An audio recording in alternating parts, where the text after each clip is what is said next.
One people of the world, welcome back. Marketing as a foreign language. Facebook wants its AR glasses to give wearers super hearing on this, the 3rd of September 2020. TikTok sell-off delayed due to newly imposed restrictions on the export of Chinese tech advancements. What the heck does that mean? Twitter publishes new insights into video ad effectiveness. Tell me, Twitter. LinkedIn shares new listing of the most popular LinkedIn learning courses of 2020. I'm thinking sourdough.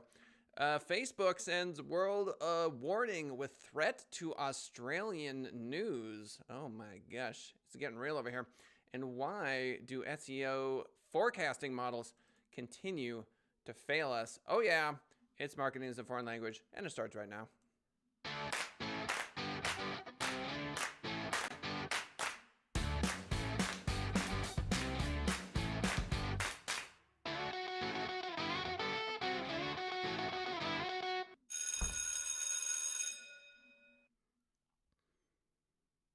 Okay, if you're down for the live show, 10:30 a.m. Pacific Standard Time, here we are. You can leave a comment and boom, I will see it to answer questions in live time. If you're listening to us after the fact, either on YouTube, Facebook, or many of the podcast directories that we now find ourselves in, good to have you as well. Facebook wants AR glasses to give wearers super hearing. Addie Robertson with TheVerge.com. All links to articles that we talk about on the show are in the description. A new Facebook experiment shows how SoundCloud play a major role in augmented reality.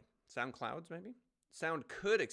How sound could play a major role in augmented reality. Chief scientist Michael Abrash and his team at FRL Research, formerly Facebook Reality Labs, released details today about what the team calls perceptual superpowers, AR systems that figure out what you are trying to hear, then amplify it and dampen background noise. Combined with spatial audio features, the device creates the aural equivalent of a hologram overlay in a pair of glasses. Facebook has pursued high-quality virtual sound for years, largely through its, Oculus virtual reality headsets. FRL, that's Facebook Reality Labs, research's latest work focuses on AR applications. To give one example, quote, imagine being able to hold a conversation in a crowded restaurant or bar without having to raise your voice to be heard or straining to understand what others are saying. The company explains, I imagine that in short order, we're all going to be running around with some glasses that have an audio, probably Bluetooth hookup, that have superpowers like this, be able to hear things from very far away. You're going to have a map telling you where to go next, where to walk next. It's going to give you information about your health, your heart rate. We're going to have, like automatic 911 called when like heart rate gets to a certain, amount per minute. Clearly not a doctor. And so we are stepping very daintily, if you will, gingerly into this new world. It is, in fact, right at our doorstep. Will we see these major advancements in technology play out in the stock market? I would argue that yes. AR glasses could do this, back to the article, by picking up audio with microphones, using contextual clues to gauge which sounds are important and feeding those sounds through a noise-canceling earpiece. So, I mean, even today in Audacity, you can very easily take out background hiss. You can get rid of a lot of these annoying noises. And it is no surprise to me that we are on the verge of doing this automatically in real time if this technology doesn't already exist, which it very well may. AR glasses could do this by picking up audio from microphones. We get it. Conversely, if you're on the phone or on a video call, improved spatial sound could project participants' voices or other audio to specific parts of the room. What I really want is, babies crying and dogs barking to be automatically muted. Can we do that? As Facebook acknowledges, the lab's perceptual superpowers pitch is very similar to the function of existing hearing aids, which also amplify sounds and reduce background noise. So there you go. One experimental system even uses brain implants. Are you down for a brain implant? Leave a comment. Facebook could also complement the system with its other AR initiative, Live Maps. I was just talking about maps. Or, for instance, aims to create rich maps full of information about people's surroundings. If Live Maps detects that someone who's wearing glasses in a restaurant, the glasses could do something like automatically flag and cancel clinking silverware sounds.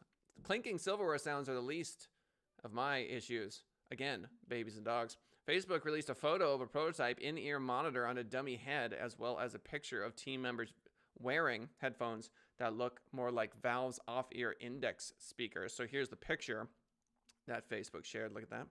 If you're on the podcast, it's basically like a crash head dummy painted white with an earpiece with a cord extending out of it. Okay, without any limitations, sufficiently powerful microphones and filtering tech could let people imperceptibly eavesdrop. Ooh. Think spy movie. On conversations across public space, AI audio analysis presents even weirder and more alarming possibilities, like the ability to flag specific voices or conversation keywords in a crowded room. It could also theoretically perform more innocuous, helpful tasks like real-time translation. Is that innocuous? Do I know what innocuous means? And of course, the glasses would be recording your own conversations as well. Ooh, getting a little freaky, getting a little crazy. There's no indication that FRL research is considering deliberate surveillance, but many people already fear, probably incorrectly, that Facebook's apps are recording them to target ads. So the mere possibility may alarm consumers. It is alarming. This whole idea of having a conversation in your backyard, you have a reasonable understanding of privacy. You have a reasonable assumption that your conversation is private. And if everyone's running around with super hearing, then you basically have to assume that anyone at any time could be hearing and recording you. If they're far enough away where they can record your conversation from, like, I don't know, 2 blocks away, well then yeah, we have major privacy issues, do we not? Abrash says that Facebook is attempting to build privacy into all aspects of its glasses. How? Echoing a refrain about its overall augmented reality and virtual reality plans. Among other things, the system could ask for permission from someone else's glasses before amplifying a conversation. That's interesting. Or could have a limited range. Okay, dokie. All right, well, I see dollar signs in this technology. Who doesn't want superhuman hearing? TikTok sell-off delayed due to newly imposed restrictions on the export of Chinese tech advancements. Andrew Hutchison, social media today, he writes, so what's the latest on the TikTok takeover stakes? With the U.S. government's September 15th deadline, oh my gosh, that is in 12 days, drawing ever near, reports earlier in the week suggested that TikTok owner ByteDance had decided on a winning bid. Really? How did I miss that? And that an announcement was imminent, but complications arising from the Chinese government's newly imposed rules on the export of technological advancements, including digital algorithms, have basically stalled the process. What? Complications arising from the Chinese government's newly imposed rules on the export of technological advancements? I don't get it. Why would what the Chinese government is doing affect the sale? Well, I guess. So with the parties involved now working to establish what exactly the new restrictions mean for the deal. So reportedly, ByteDance and TikTok bidders are looking at 4 possible options. Sell TikTok's assets without its, they don't want to share the algorithm. So sell TikTok's assets without the algorithm, establish a transition period, which would allow the winning bidder to use TikTok's algorithms for up to a year, seek permission from China to allow the full sale, including algorithms, to a U.S. company, the winning bidder licensing TikTok's algorithm from ByteDance. The power of the algorithms. Who knew? Super expensive. As noted by tech analyst Josh Constein, quote, TikTok will wither if China only allows the acquisition of its app, not its algorithm that digs the gems out of all the trash. There's got to be so much trash on TikTok. Indeed, it's TikTok's addictive, compulsive nature that keeps users engaged, and without the technical data and details behind that system, its future success seems far less assured. Again, 100 million Americans are using TikTok per month. 50 million are using it on the daily. That's approximately 1/3 and 1/6 of the population of the United States. But that apparently isn't a significant consideration for at least one bidder, as reported by Business Insider. Rival short-form video app Triller, which you don't hear much about, has formulated a $20 billion bid for TikTok and has said that it's primarily interested in TikTok's branding, not its algorithm. So you can make the argument that Triller has an algorithm that it is happy about. Triller's bid has largely been dismissed by most, with bigger players like Microsoft and Oracle and even Walmart offering more dollar bills, y'all, and future backing. But maybe if the algorithm is made off limits and Triller is still willing to pay for what would essentially be a shell of the app, it could be the leading bid, and more. TikTok always in the news. What's going to happen? Who knows? Why am I interested? Well, I think the government of the world are finding themselves in a very weird and precarious position wherein they have to find a way to play nice across digital space. And this particular moment in time is one in which a Chinese app has actually made its way into the US market. The rest of the world is very used to, Silicon Valley technology being quite pervasive. Facebook, Google, YouTube, these are global names. And it's just kind of assumed, that, I don't know, I shouldn't say it's assumed, it's just ubiquitous. Now, you've got countries like China that have banned these technologies and created their own for obvious reasons. They want the profit. I get it. And so, now we've got it coming around the other way. And, tit for tat, we're banning them, apparently. And so you could say that the tensions are ratcheting up digitally. What does that mean? I think it means that the global economy is subject to the whims of the administrations that are enacting policy, which is to say that a $30 billion company can become a $10 billion company, a $2 billion company, that the value of a particular technology is intrinsically tied to the governments of the world, not just the government in which you find yourself governed, i.e. the country in which you live. Twitter publishes new insights into video ad effectiveness. Andrew Hutchinson. Social Media Today, link in the description. He writes, no doubt you've heard this before, but video is the best performing content type across all social platforms, and Twitter is no exception. According to research, tweets with video see 10 times more engagement than those without, while promoted tweets with videos save more than 50% on cost per engagement. If you can create video content, you should. And this week, Twitter has published some new insights into exactly how you should look to utilize various video options. So here we go. Part of the study, in conjunction with Magna Global and IPG Media Lab, Twitter recently undertook broad-ranging research on its various video ad formats, looking at ad frequency exposure, multi-format sequencing, and more. So we've got findings in 3 parts. We covered the first element, which looked at using multiple formats in a single campaign. The next 2 elements look at exposure by format and determining the strength of each video ad format individually. Jeez, this is somewhat more complicated than I had originally thought. So why don't we start at the very beginning here with the original article about new data on effectiveness of utilizing multiple video formats. What is it? Let's look at this quote here. Research showed that awareness builds as people are exposed to the same ad in additional video ad formats. We did actually cover this in a previous episode, but it was a while back. When looking at a consistent frequency of exposures, a combination of 3 video ad format exposures generates significantly more awareness than exposure to 1 or 2 video ad formats. So you want to increase the number of video ad formats that people may be seeing your particular video. Holding the frequency of exposure constant using multiple video ad formats leads to 6 times the impact on research intent and 2 times the impact on purchase intent. So people much more interested in you if they're seeing it in multiple formats. Formats, I'm assuming, means like different sizes, different places, different... that's what I want to know here, is what they mean. Oh, here we go. Twitter used a combination of its own video ad formats: first view, pre-roll video ads, and promoted video. So that's what the definition of a format here is.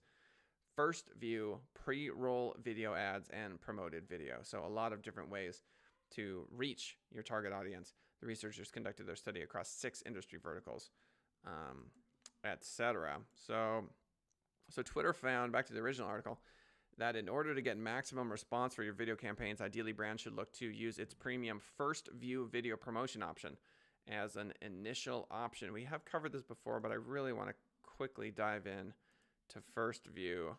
It's a highly visible way to share your brand story with compelling video across Twitter's audience. With First View, your creative will be the first ad people see on their home timeline. There you go. First View, first ad on the home timeline. Whew. Tell you what, we can dive into this for sure. But my takeaway at this point is Twitter video ads are getting really complicated.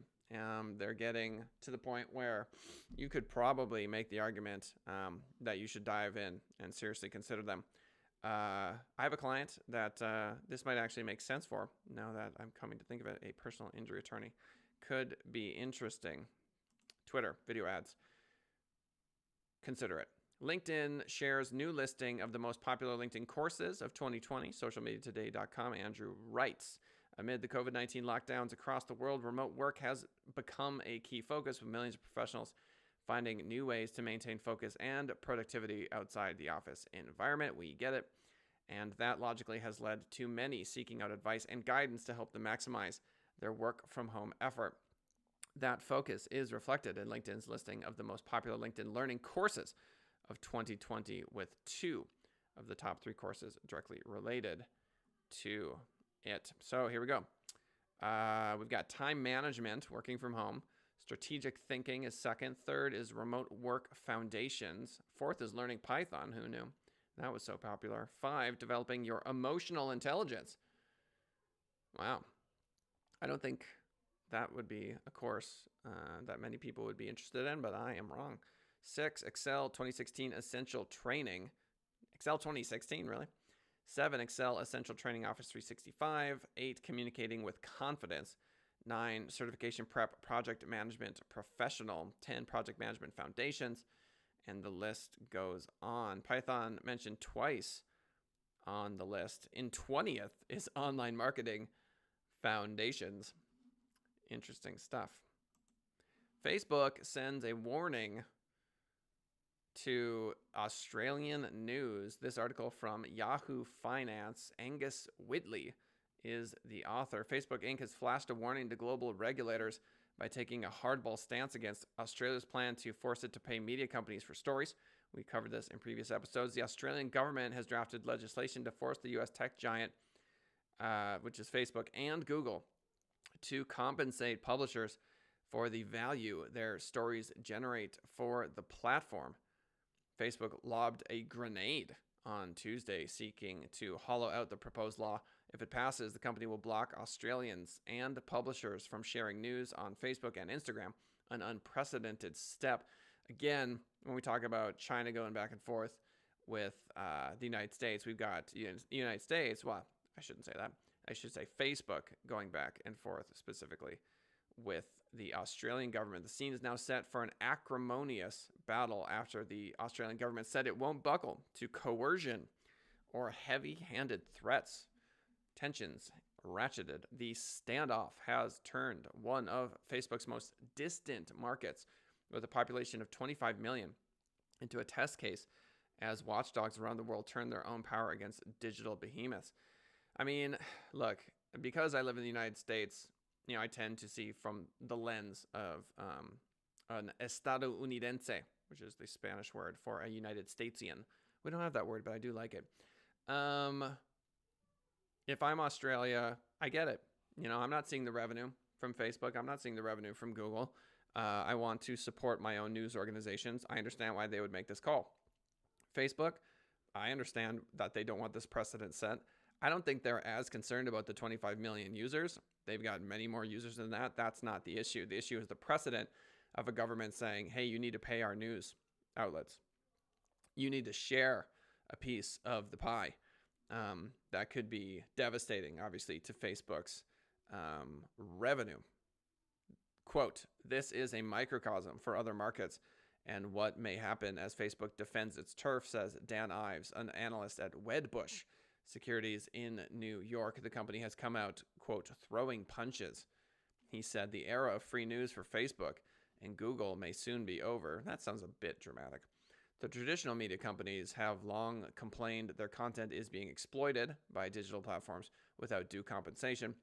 The Australian government has said it's trying to level the playing field as once dominant publishers lose advertising revenue to Google and Facebook. In May, for example, Rupert Murdoch's News Corp announced plans to cut jobs and close or stop printing more than 100 local and regional newspapers in Australia. Facebook says it can block content to avoid regulatory risk. The draft Australian law, which needs approval in Parliament, calls for an arbitration panel to decide how much Facebook and Alphabet Inc.'s Google must pay publishers if the two sides cannot agree. By pushing back in Australia, Facebook is telling other European regulators what to expect. Yeah, exactly. They're just letting them know, like, hey, we're going to fight. We are going to fight. So the article continues. Basically, this quote here, it's a demonstration of Facebook's use of its monopoly power while failing to recognize the importance of reliable news content to balance the fake news that proliferates on the platform, said a expert on the subject. Well, there you go. The battle wages on. And last but not least, why do SEO, search engine optimization forecasting models, keep failing us? This from searchenginejournal.com, link in the description. Although forecasting is a fairly routine activity in the life of an SEO agency, there's a lot of pain points associated with it. The pressure to connect SEO performance with ROI and business results. So basically, look, let's say you hire an SEO company. They're going to write 6 blogs for you. They're going to do some link building on social media. They're going to do some social media. They're going to update your website, create some landing pages. And after a month, you receive a report that says, hey, we're up 212 positions in Google. You went up from position 70 to position 32 for XYZ keyword. And you think, okay, well, that's good. And then they send you a report of your Google Analytics, and it shows that the number of visitors to your website has gone up 6%. And then in the upcoming 6 months, you raise a total of 1,000 positions and your traffic is up 37%. And you look at the number of phone calls being generated from your Google Maps, and they've gone from like 9 per month to 14. And you look at the number of people filling out the contact us form on your website, and that's gone up from like 20 to 29. You just make the argument that it's the SEO. You see what I'm saying? So the pressure to connect SEO performance with ROI and business results, that's a tricky deal. You can install CallRail on your website, which changes the phone number when someone comes in from an organic result. They search on Google, they click on it, now they're getting a different phone number. And it would be a different phone number if they just went directly to the site. But that's tricky too, because if they type in the name of your company and go to it, it could still just be branded searches to people that already know you. So back to the article. A requirement for investing in specialized tools that needs the client's buy-in and a thorough pitching journey. So it's not clear cut. The forces that influence your SEO performance are part of a complex system that involves organic traffic rankings, seasonality, and so on. Your variables are constantly shifting. So just like a carpenter building a wooden table seems straightforward if you think about it, 1 top and 4 legs. But as you begin to build it, questions start to pile up and a series of decisions about it along the way. The design you need for the project, the most durable or the lightest wood, and its physical qualities. The quantity of wood required for your specific table, how to measure and cut the lumber. Okay, thank you, Search Engine Journal, for this lovely metaphor of a table. I think I would have gone with like building a robot, maybe. It seems a bit more SEO centric than a table. The Dunning-Kruger Effect applied to SEO forecasting. Sometimes anecdotes can be mistaken for data knowledge, something that the popular explanation of the Dunning-Kruger Effect replicates quite often, although it's commonly referred to as something along the lines of, quote, the less competent you are, the more confident you are. The 1999 study by psychologists Justin Kruger and David Dunning set out to assess an overestimation of abilities in many social and intellectual domains by replicating the tests in disciplines like logic, grammar, and humor. You know what? Here is the deal. Forecasting models and the forces behind them. So how do I want to summarize this? So Forecasting SEO is going to be incredibly difficult. This article is a behemoth, and we are not going to make it. But why don't we go to the conclusion, see what they say. By including some of the key forces that affect traffic, sessions, and clicks, you'll become more aware of the implicit connections, and you'll be able to present a relevant business case and explain to your clients how their results might look with that SEO campaign. Yeah, this is not hard, actually. So, let me sum it up for you. If you are a business that currently is not blogging at all, and you have the capacity to do it on your own website, well, then there's probably a case that you should be doing that, because the blog can then be shared on social media. If you're not doing a great job with social media, now you're pushing more posts in that way. It will raise rankings. The question is, what is the return on investment for those rankings? And a better question is, do you have a prayer of actually ranking in the top 5 for any of the keywords that would drive revenue for you? This is why it's important to actually talk to someone who has years of SEO experience, because if you do not chat with that particular person, you could end up just wasting your time, really, at the end of the day. I would argue 65-70% of the people that I talk to, I could make the argument for SEO in some shape or form. At least 30-40%, it's just no, it doesn't make sense. And then there's all the nuance of, do you do SEO, Facebook ads, Google ads, LinkedIn, Twitter? Do you have to update the website? It's complicated. So talk to a professional, or continue listening to the show and get educated. So in summary, Facebook wants its AR glasses to give wearers super hearing. I want super hearing. Who doesn't? We are stepping into a new generation of technology. TikTok's sell-off delayed due to newly imposed restrictions on the export of Chinese tech advancements. Okay, China's delaying the sale of TikTok. We get it. Twitter says that there are a million different ways that you can use their platform to promote video. First view would be one of the best ways, according to this article, because it is the first thing that they will see when they log in. Twitter publishing new data on the effectiveness of utilizing multiple video formats, so use multiple formats. We talked about first view. LinkedIn says that people are really thinking about working from home. This is going to reduce the number of car accidents. It's going to reduce the number of traffic accidents. I should say reduce the amount of traffic, rather. I'm a big fan of it. I love it. I'm for it. I also think it's going to increase work satisfaction. It's going to give people more flexibility to, go to the dentist and do all the things they got to do. And in the end, I don't see this number going down, only up. If there is anything positive about COVID, is that it has forced a lot of the late adopters into the work from home environment, into this environment. And now that they're here, I think they're going to want to stick around. I really do. I think commercial rent is really expensive. Commercial water, super expensive. Commercial internet, all that stuff. I don't really think you need an office space for many of these white collar jobs. Therefore, I'm kind of a happy camper about that particular aspect. More work from home, more remote work, less people dying on the roads. Facebook sending a warning shot via Australia. Talked about that at length. The governments of the world are going to continue to fight. I can see why. And last but not least, SEO is complicated. Trying to prove causation is tricky. So you really want to talk to a pro. 10:58, September 3rd. If you haven't subscribed to the YouTube channel, please do. Send it rising. Hit that notification bell. This is the best way to get onto the live show. Ask me any questions you may have. If you're listening to us on the podcast in your car, that sort of stuff, thank you so much. Genuinely appreciate all the new visitors we've gotten over the last couple of weeks. And just a shout out to the regulars that pop on to the live show every day.